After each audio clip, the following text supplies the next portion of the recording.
हम लोग भू आकृति विज्ञान में जानेंगे किंग का पहाड़ी ढाल चक्र सिद्धांत, hill slope cycle theory of LC king. इसको पैरेलल रिटरेट थ्योरी के नाम से भी जानते हैं। इससे पहले हम लोगों ने डेविस पेंग को बहुत पहले ही पढ़ लिया है और पेंग और डेविस का तुलनात्मक अध्ययन भी पढ़ लिया है।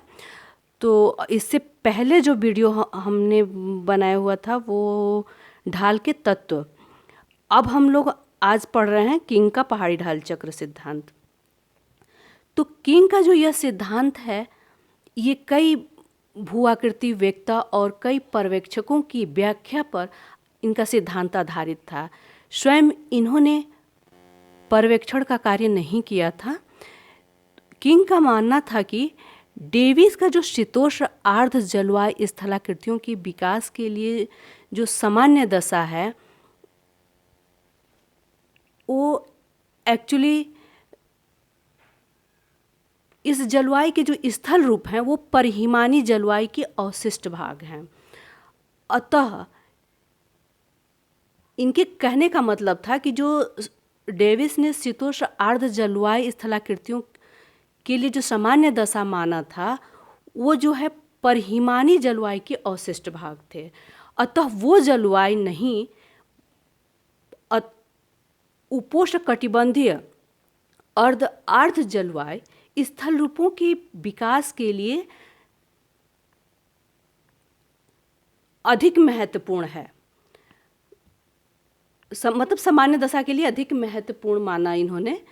तो किंग के अनुसार जो है एक परमाणिक ढाल में ढाल के सभी चारों तत्व, जो चारों तत्व हम लोगों ने पढ़ा था वो शिखरीय उतलता ये है, ये किंग का आदर्श पहाड़ी ढाल चक्र है।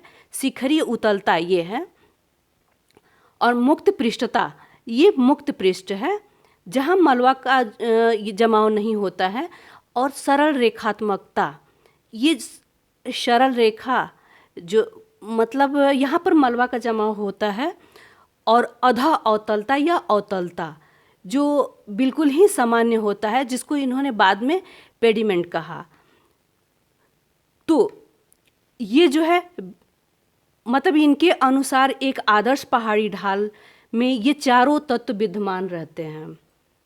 फिर आगे इन्होंने कहा कि इस तरह का आदर्श ढाल, ध्यान दीजिएगा, इस तरह का आदर्श ढाल विकास का स्वाभाविक प्रतिफल होता है। इनका निर्माण एवं विकास या तो बहते हुए जल द्वारा या सामूहिक स्थानांतरण द्वारा, सामूहिक स्थानांतरण किसका? मलबा का द्वारा होता है। ढाल का पूर्ण विकास स्थानीय दशाओं पर निर्भर करता है।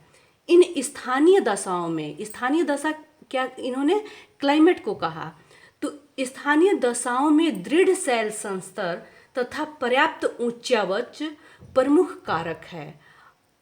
इन कारकों में दृढ़ शैल संस्तर मतलब कठोर शैल और उच्चावच मतलब स्थानीय दशा और कठोर शैल और उच्चावच प्रमुख कारक इन्होंने माना।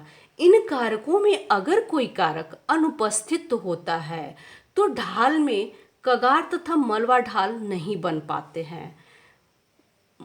मतलब कगार ढाल और मलबा ढाल नहीं बन पाते हैं। वहाँ पर बीज वाले मतलब ढाल नहीं बन पाते हैं। वहाँ पर उत्तल मतलब जो उठा हुआ ढाल है वो और अवतल पहाड़ी ढाल का विकास होगा। अब आगे इन्होंने कहा था, एक्चुअली ये जो है डॉक्टर सविंदर सिंह की किताब से मैं बता रही हूँ आपको, मैं उनकी स्टूडेंट भी हूँ, तो मैं बता रही हूँ आपको कि किंग का जो पहाड़ी ढाल विकास का सिद्धांत है ये इन्होंने कहा कि पेनी प्लेन के निर्माण से संबंधित, पेनी प्लेन मतलब जो आगे हमने आपको उसमें बताया कि ये अधा अवतलता मतलब उसको इन्होंने पेडी प्लेन कहा। तो ये जो है कहते हैं कि पेडी प्लेन के निर्माण से संबंधित है। पेडी प्लेन दो प्रक्रियाओं पर निर्भर करता है, कगार निवर्तन स्कार्प रिट्रेट तथा पेडिमेंटेशन। कगार निवर्तन मतलब मुक्त पृष्ठ और पेडिमेंटेशन ढाल विकास के पहले चरण में, आगे इन्होंने कहा कि ढाल विकास के पहले चरण में अपक्षय के कारण कगार में पीछे की ओर समानांतर निवर्तन होता है। पहले चरण में मतलब कगार में पीछे की ओर समानांतर निवर्तन होता है। यह निवर्तन संपूर्ण ढाल के विकास को नियंत्रित करता है। कगार ढाल के नीचे स्थित मलवा ढाल ऊपर की ओर नहीं बढ़ता है, जिससे कगार को न तो वह आच्छादित कर पाता है और न ही उसे नष्ट करता है, जिससे मलवा ढाल वाले खंड पर मलवा की आपूर्ति तथा उसके निष्कासन में पूर्ण समस्थिति यानी बैलेंस की स्थिति होती है। ठीक इसी तरह पहाड़ी शिखर पर मलवा निष्कासन में पूर्ण समस्थिति होती है और पहाड़ी शिखर स्थिर रहता है। ढाल परिच्छेदिका के ऊपरी भाग में स्थित ढाल तत्व में पीछे की ओर निवर्तन के कारण ढाल परिच्छेदिका के निचले भाग पर विकसित अवतल ढाल वाले पेडिमेंट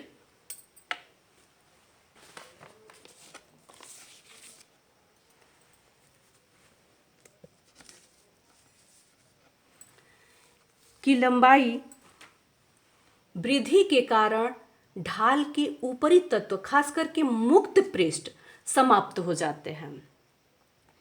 इस तरह पेडिमेंट में लगातार वृद्धि होने से इसकी ग्रेडनिंग विक्षुब्ध हो जाती है, पर जल्द ही वह रीग्रेडेड यानी पुनः क्रमबद्ध हो जाती है, पर इसके कोण में न्यूनता आती जाती है। अंत में पेडिमेंट संवर्धन एवं कगार के समाप्त हो जाने पर अवतल ढाल वाली विकसित अपर्दन सतह का निर्माण होता है, जिसे पेडिप्लेन कहते हैं, और उसके ढाल विकास की संपूर्ण प्रक्रिया को क्रमशः पेडिप्लेनेशन चक्र या पहाड़ी ढाल विकास चक्र कहते हैं।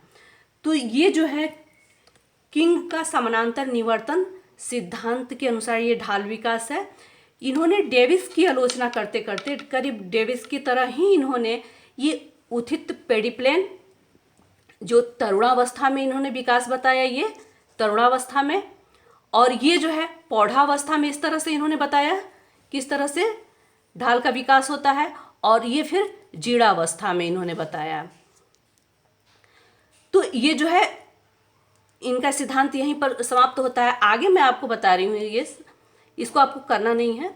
किंग का मानना था कि कमजोर सेल संस्तर पर्याप्त उच्चावच के अभाव में यदि कगार अनुपस्थित रहता है तो ढाल विकास के समय ढाल निवर्तन उपयुक्त प्रक्रिया से भिन्न प्रकार से संपन्न होगा।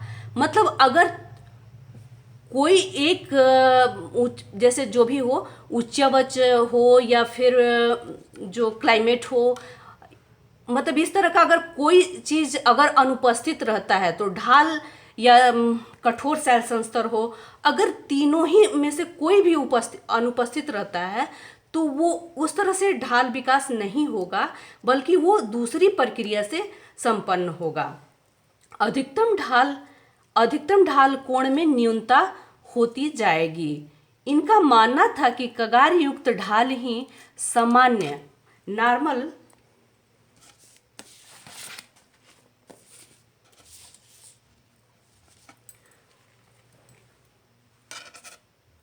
हुआ करते हैं, क्योंकि कगार मुक्त पृष्ठ ही ढाल निवर्तन का सक्रिय तत्व एक्टिव एलिमेंट होता है।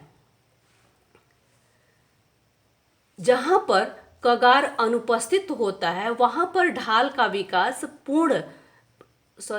ढाल का वर्तमान प्रक्रम का प्रतिफल नहीं है। इस आधार पर किंग ने बताया कि उत्तरी गोलार्ध के शीतोष्ण कटिबंध के दीर्घ उत्तल ढाल वर्तमान समय में अवशिष्ट ढाल के उदाहरण हैं, जिनका विकास पहले ही परिहिमानी जलवायु जनित प्रक्रमों के कारण हुआ है। इनका निर्माण कगार निवर्तन द्वारा नहीं बल्कि कमजोर सेल के अपक्षय के कारण विकसित हुआ है। धन्यवाद।